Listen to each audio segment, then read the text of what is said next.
बॉलीवुड के Michael Jackson, disco dancer और विद्रोही बंगाल टाइगर गौरांग चक्रवर्ती आज मिथुन दा के नाम से बॉलीवुड के स्थापित महानायक हैं। गौरांग चक्रवर्ती कब स्वीटेस्ट से पहले मिठू दा फिर मिथुन दा बन गए पता ही नहीं चला। आज भी जब वो अपनी फिल्म में फाइल्स खोलते हैं तो कोहराम मच जाता है, चाहे वह कश्मीर फाइल्स हो या ताशकंद फाइल्स। बंगाल के लोग मिथुन दा को कितना चाहते हैं इसका परीक्षण करने के लिए एक बार मैंने कृत्रिम रूप से अपनी ट्रेन यात्रा के दौरान मिथुन दा और धर्मेंद्र के बीच तुलना करते वक्त जानबूझकर मिथुन दा को कमतर दिखाने का प्रयास किया। इस पर बंगालियों की एक टोली जो उसी ट्रेन में सवार थे और संभवतः एलीट क्लास से बिलोंग करते थे, बंगभाषी की इस टोली ने मुझ पर सामूहिक रूप से तीखा हमला कर दिया। मिथुन दा की जो आलोचना करेगा वह इडियट है, इडियट, ग्रेट इडियट, महामूर्ख है, बोक्का है, बोक्का। यह सामूहिक शाब्दिक हमला था। इस दीवानगी को देखकर मैं हतप्रभ रह गया। पहली बार मैंने महसूस किया कि मिथुन दा को अगर बंगालियों के बीच कोई कमतर बताने का प्रयास करेगा तो ये बंगभाषी सामूहिक रूप से उसका मुंह नोच लेंगे, जैसा मेरे साथ होने वाला था। पर मैंने वक्त की नजाकत को फौरन भांपा और बंगभाषियों से हाथ जोड़कर माफी मांगी। क्षमा करना दादा, मैं यह जानना चाहता था कि मिथुन दा को आप लोग कितना प्यार करते हैं। इसी का परीक्षण करते वक्त मैंने गुस्ताखी की। मेरे इस कथन ने विवाद पर पूर्ण विराम लगा दिया। बात आगे बढ़ी। मैंने कहा, दादा साहब फाल्के पुरस्कार देर से ही सही मिथुन दा को मिला। मेरे इस कथन पर एक बुजुर्ग बंगभाषी ने चयन समिति को धन्यवाद दिया। फिर उन्होंने कहना शुरू किया, हमारे लिए मिथुन दा एक्टर के रूप में उतने ही लोकप्रिय हैं जितना राइटर के रूप में गुरुदेव रविंद्रनाथ टैगोर। मिथुन दा के फैन इतने कट्टर होंगे, मैं यह देखकर दांतों तले उंगली दबा लिया।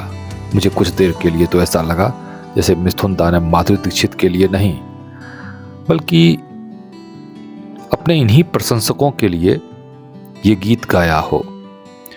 प्यार कभी कम नहीं करना, कोई सितम कर लेना।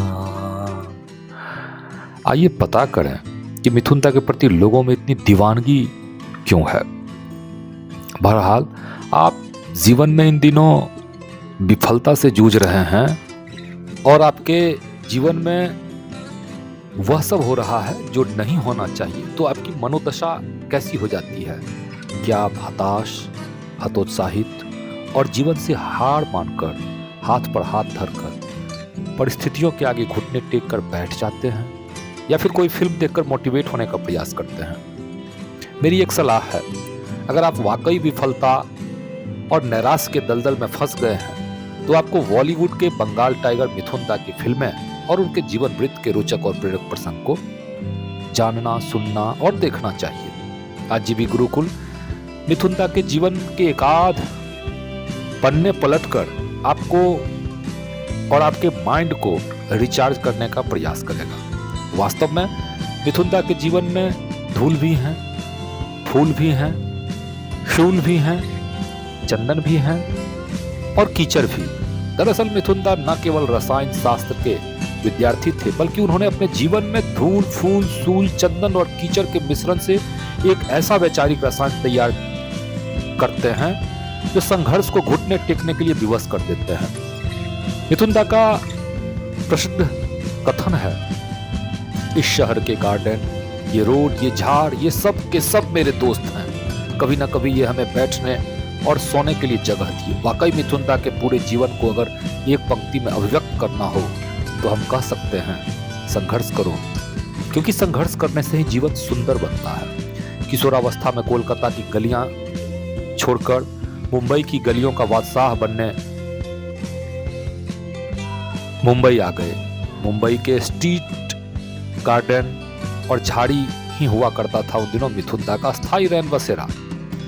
दिन भर में किसी तरह एक आध टाइम काफी मशक्कत करने के बाद भोजन प्राप्त होना और 2 टाइम भूखे रहना, यह मिथुन दा की लगभग दिनचर्या थी।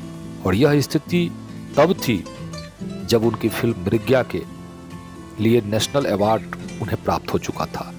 उन दिनों उनकी एक सूत्री ख्वाहिश हुआ करती थी, भरपेट भोजन। इसके लिए वो अपना नेशनल पदक भी कई बार बेचने का असफल प्रयास किए, पर उचित मूल्य न मिलने के कारण मेडल उनके पास सौभाग्यवश सुरक्षित रहा।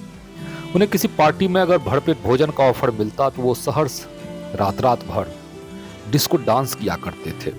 मनमोहन देसाई और मिथुन दा के बीच एक रोंगटा खड़ा करने वाले और दिल दहला देने वाले घटना की अक्सर चर्चा होती है। एक बार मैं भी इसकी पुनरावृत्ति करना चाहूंगा। दरअसल उन दिनों मिथुन दा काम की तलाश में निर्माता, निर्देशक और प्रोड्यूसर के घर घर जाकर प्रतिदिन दस्तक दिया करते थे। एक दिन काम की तलाश में उन्होंने मनमोहन देसाई के घर दस्तक दे डाली।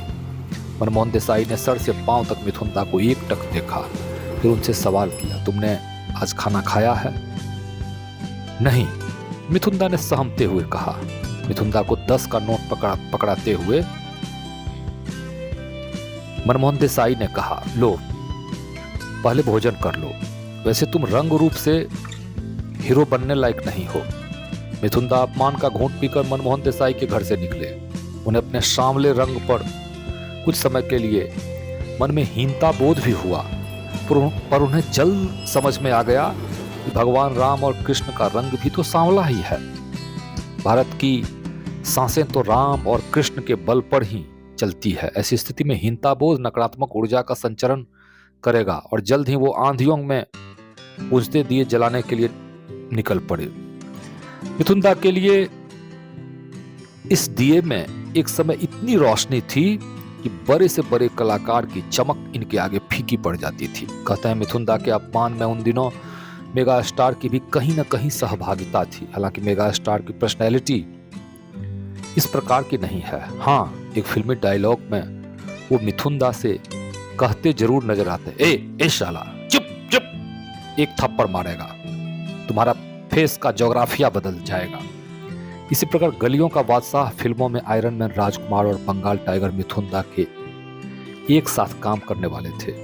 इस बात का पता जब तुनुक मिजाजी राजकुमार को चला तो वो एक सिरे से उखड़ गए। उन्होंने कहा, मिथुन को बदलो, इस जूनियर कलाकार के साथ काम करने से मेरी छवि खराब हो जाएगी। मिथुन दा जब यह बात जाने तो फौरन वो भागते भागते राजकुमार साहब के पास पहुंचे और आंखों में आंखें डालकर बोले, मुझ जूनियर कलाकार के बल पर ही आप सीनियर कलाकार बने हुए हैं। मुझ जैसे कलाकारों को उपेक्षित और अपमानित करने से आपका कद बढ़ने के बजाय घट जाएगा। राजकुमार साहब को मिथुन दा के इस तार्किक वक्तव्य से अपनी भूल का एहसास हुआ। प्रेक्षकों का ऐसा मानना है कि जिन अभिनेताओं ने मिथुन दा को अपमानित किया उन्हें वक्त ने बुरी तरह से सबक सिखा दिया। इन अभिनेताओं की इज्जत मिथुन दा के फेस को दिखाकर ही बचाई गई। भले ही वो अमिताभ बच्चन हो, राजकुमार हो, धर्मेंद्र हो या मनमोहन देसाई। गलियों का बादशाह कई वर्षों के बाद जब रिलीज हुई तब तक मिथुन दा दर्शकों के दिल की धड़कन बन चुके थे। फिल्म रिलीज होने से पहले यह सलाह दी गई, बॉक्स ऑफिस पर गलियों का बादशाह तब चलेगा जब पोस्टर में राजकुमार से बड़ी तस्वीर मिथुन दा का होगा। हुआ भी ठीक ऐसा ही। इसी प्रकार मेगा स्टार अमिताभ की चमक जब बॉलीवुड में मध्यम पड़ने लगी तब मिथुन दा के ही बल पर फिल्मी मार्केट में उतरी। आज भी हम सब की आंखें मिथुन दा की फिल्में देखने के लिए बेकरार है। इस अंक में इतना ही। चैनल को अब तक आपने सब्सक्राइब नहीं किया तो सब्सक्राइब कर अपना नैतिक सहयोग अवश्य प्रदान करें ताकि आपके लिए इसी तरह के अनछुए पहलू से आपको रूबरू करवाया जा सके। बने रहें जीबी गुरुकुल के साथ। ओम शांति।